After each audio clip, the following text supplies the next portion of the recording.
Hey everyone, welcome back to episode 2 of Jodhpur, the Blue City. If you have missed the first one, hit the I button and catch up. Before I take you on a virtual trip to the stunning Mehrangarh Fort, make sure to subscribe my channel for more epic travel content coming your way.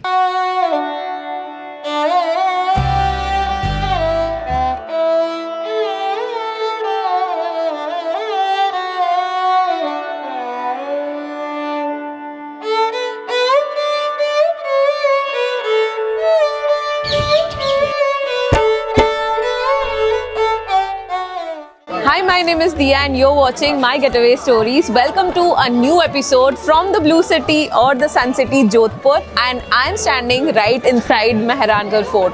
So this Mehrangarh Fort was initially built in the year 1459 by the Rajput ruler of the Rathore clan, Rao Jodha. The Maharaja of Jodhpur wanted to build this Mehrangarh Fort on an elevated platform. Mehrangarh Fort is built 400 feet above the surrounding plains, and also this fort is so huge that it is built over a span of 1200 acres.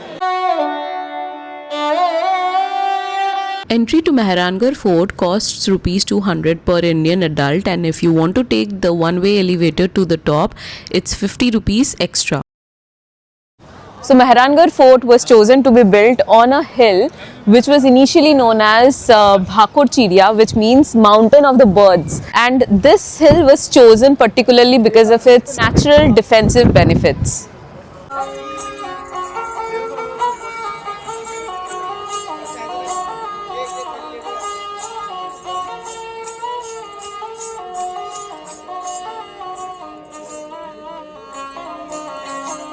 From the top of Mehrangarh Fort, the view is just breathtaking. The blue city unfolds below like a sea of indigo, and it's nothing short of magical.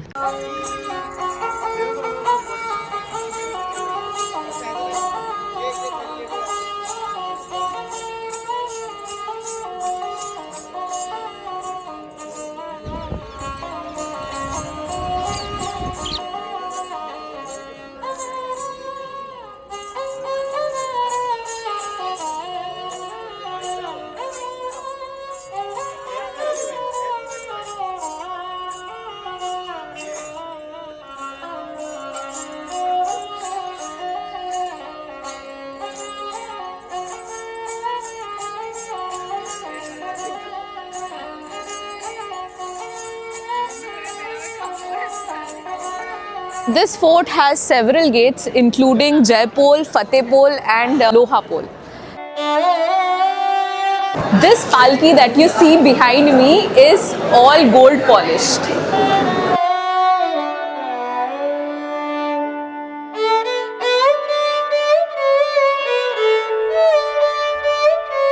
So this magnificent royal palki that you see behind me was brought to Jodhpur by Maharaja Abhay Singh after defeating the governor of Gujarat, Sir Buland Khan in 1730.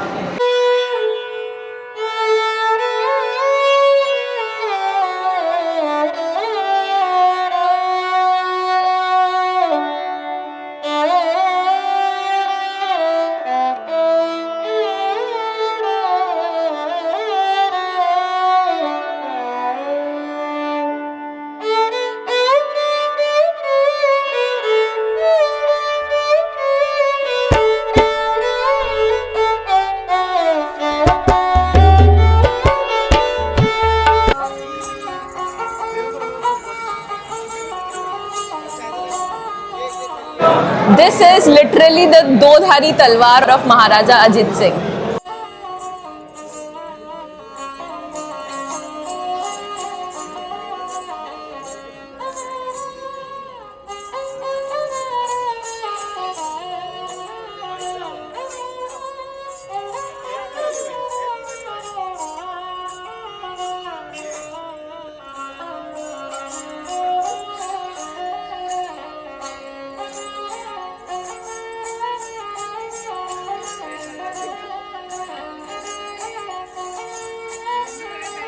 So this section is of the antique lock and keys, and that one is for the antique coins.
These are some of the rare collections of poshaks worn by Raja Maharaja during the 18th century. This one in particular is known as choga.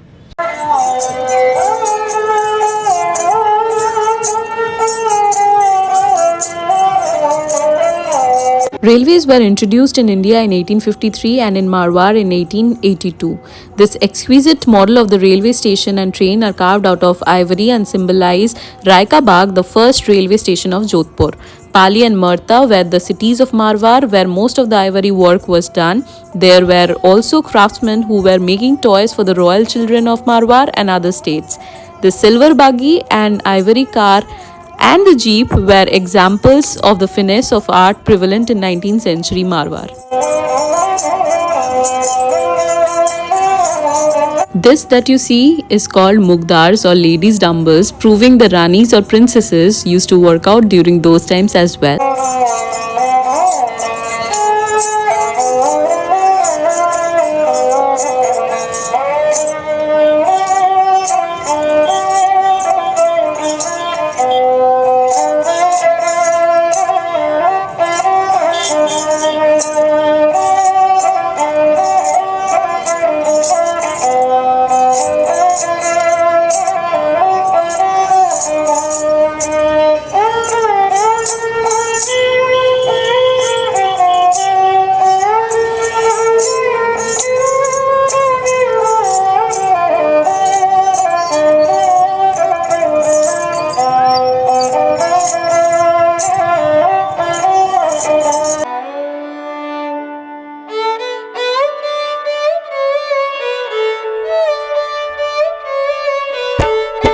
Would you believe there's a dedicated section just for doors in Mehrangarh Fort, which is known as Sadar Vilas. Displayed here are sets of wooden doors and windows which were once part of the palaces of Mehrangarh, exquisite examples of 19th century woodcraft from this region. These are decorated with ivory, lacquer and paint.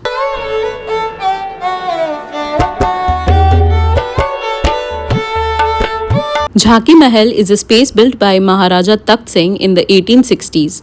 The perforated stone screens that form its walls were meant to allow royal women to witness events such as royal coronation ceremonies or royal assemblies taking place in the two courtyards below, while themselves remaining hidden from the public view. Jhanki in local parlance means glimpse. Displayed here are jhulas or cradles from the 19th and 20th century. Some of these painted cradles were made for royal infants, while others were used for worship of Krishna.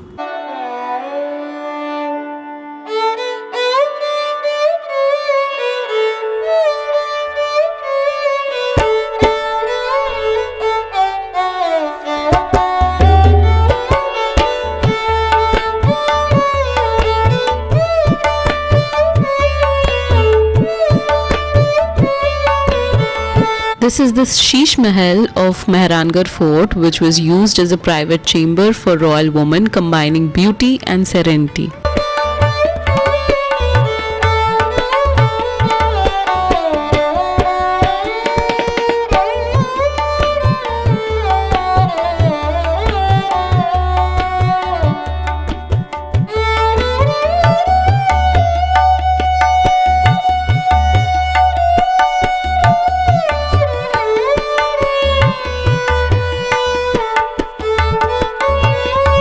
Phool Mahal that you see right in front of me was built by Maharaja Abhay Singh for a group of private audience. Phool Mahal is the most ornate and luxurious hall in Mehrangarh Fort, which was built in 18th century. I mean, it literally lives up to its name with floral ceiling designs, intricate gold filigree work and stunning mirror and glass inlay.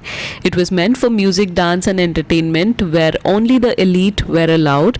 Everything about it screams opulence. You will also see paintings of angels and celestial beings, a rare influence of Mughal and Persian art, blending beautifully with Rajput aesthetics. The ceiling is the star here. The gold wasn't just for show, it was symbolic of wealth, power and divine beauty. No points for guessing, this is where the king used to sit.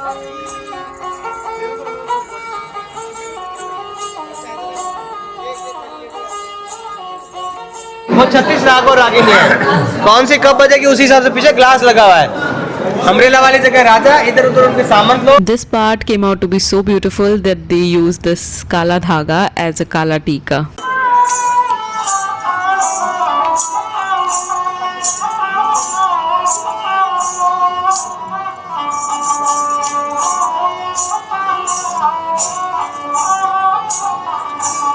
Mehrangarh Fort is nothing short of a masterpiece where every corner is a work of art. No matter where you look, you find yourself gasping at the grandeur of this place.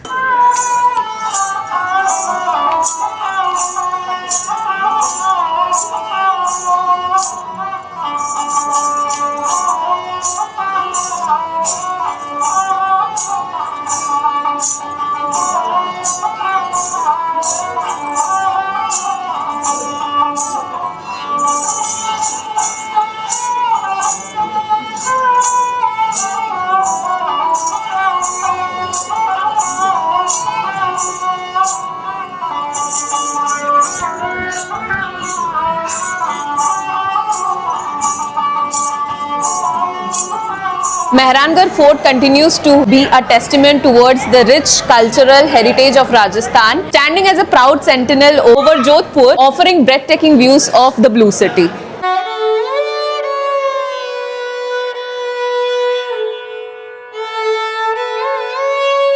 The Zanani Dairy in Mehrangarh Fort is where the royal woman of Marwar once lived. It's beautifully designed designated section of the fort known for its intricately carved sandstone screens called jalis that allowed the queens and princesses to observe courtly events without being seen, a classic example of Rajput architecture and the practice of parda. Finally, we are out of the Mehrangarh Fort. It took us a lot of time to cover the entire fort.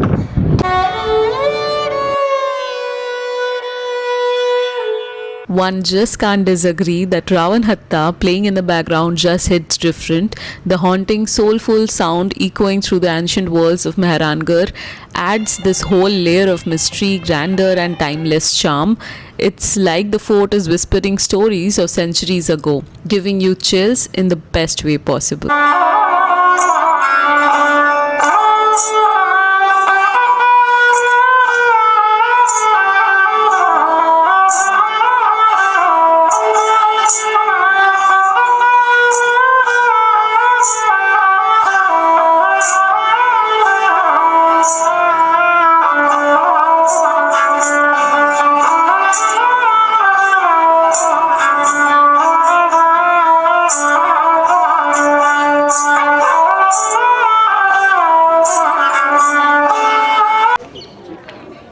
So after visiting the Mehrangarh Fort, now we are heading towards Nau Chowkiya. So instead of just exiting from Mehrangarh Fort, let the guards know that you want to visit Nau Chowkiya. So they will direct you towards another direction, which is the zip lining part. You have to follow that track and reach Nau Chowkiya.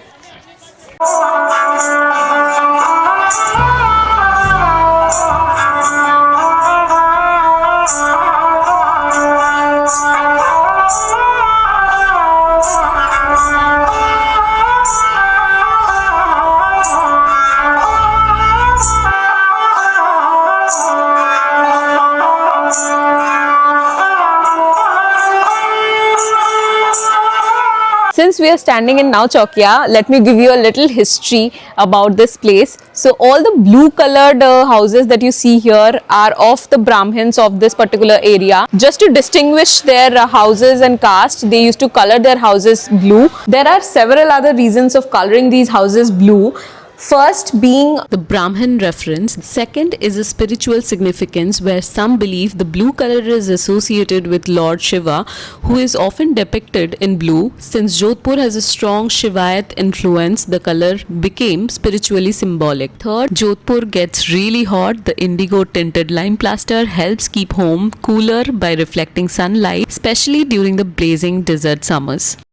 copper sulfate is used to make this paint blue on each house here. It is said that copper sulfate used in these paint repels insects. Copper sulfate in certain conditions turns blue, giving these houses a blue color that is very distinctive in Jodhpur.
Mandor Garden in Jodhpur is a historical site. This Mandor Garden dates back to the 6th century, serving as the capital of Marwar before the establishment of Jodhpur. Before the establishment of Jaswantdhara, all the memorials, that is Kshatriyas of the royal families, were built here in Mandor Garden.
This place is very close to Mandor Garden. It almost takes around 10 minutes via a car. Marking that you see, this was the first Kshatriya that was built over here. Similarly, this one is number 2. This is the third one. This is the fourth one. And like this, there are a total of 46 Kshatriyas here. By the way, there is no entry fee to this place.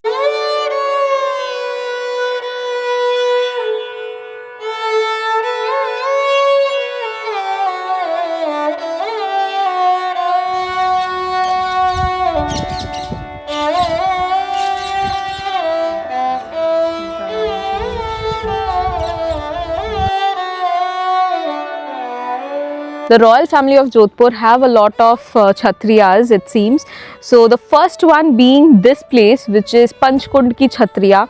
After this place, they moved to Mandor Garden, and finally, after Mandor Garden, right now, whatever Kshatriyas are there, that's there in Jaswantdhara.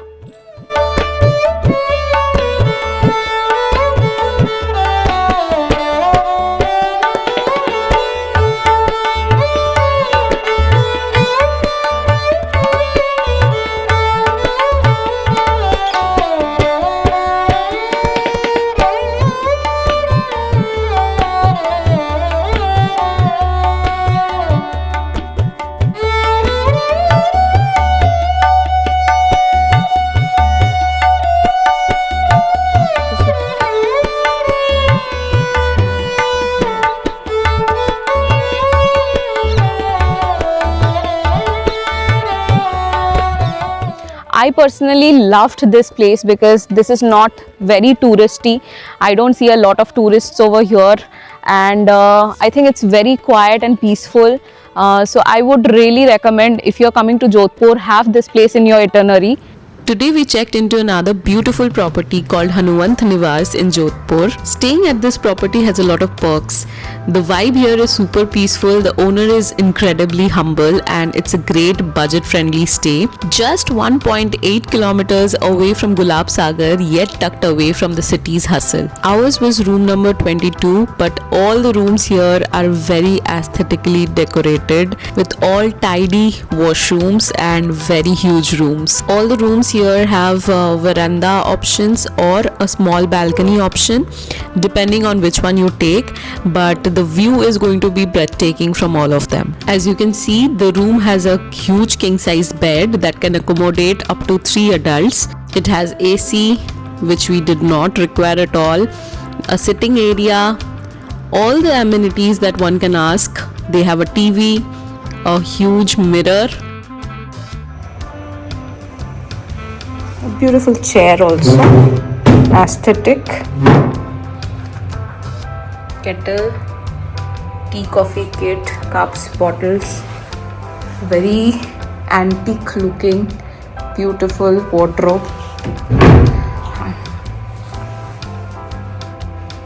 And this is the sitting area. Just look at the floor also. And this way is the balcony.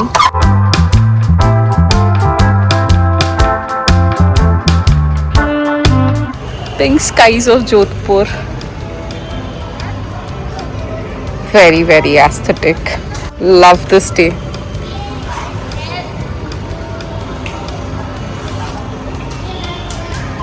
Yes, they have in-room dining facility as well, from where we ordered some hakka noodles and paneer pakoda. The next morning, we woke up to a beautiful sunrise and a Monday with no meetings, just moments, new places to explore, and the thrill of being alive.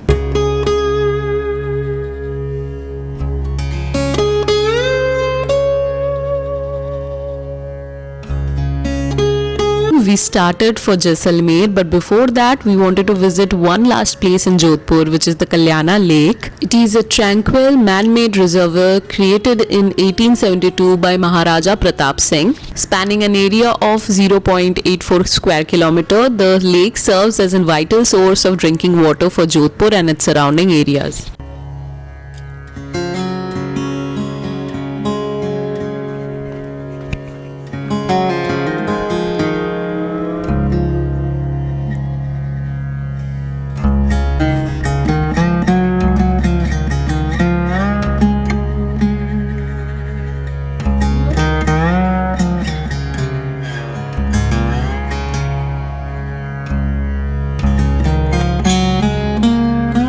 We saw a lot of migrating birds at this place. Of them all, we saw the common coot, which is also known as Australian coot, and the Indian spot-billed duck.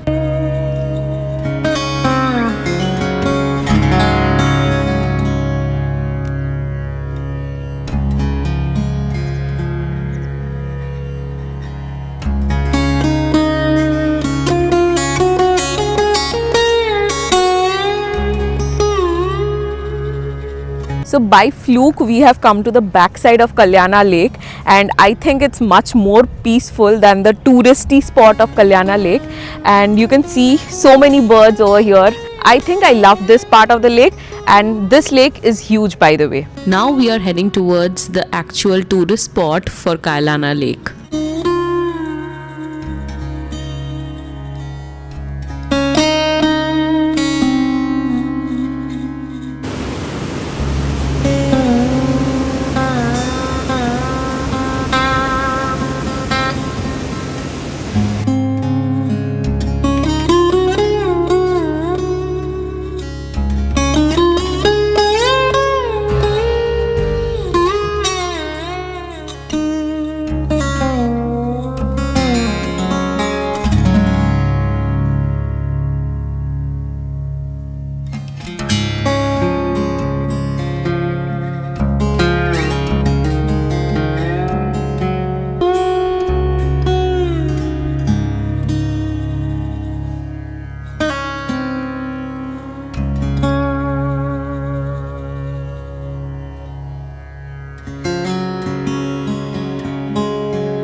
If you have enjoyed watching today's episode, don't forget to hit the like button. Let me know in the comment section which place you want me to explore next. And don't forget to subscribe to watch more travel content that you can relate to. So that's me signing off from today's episode.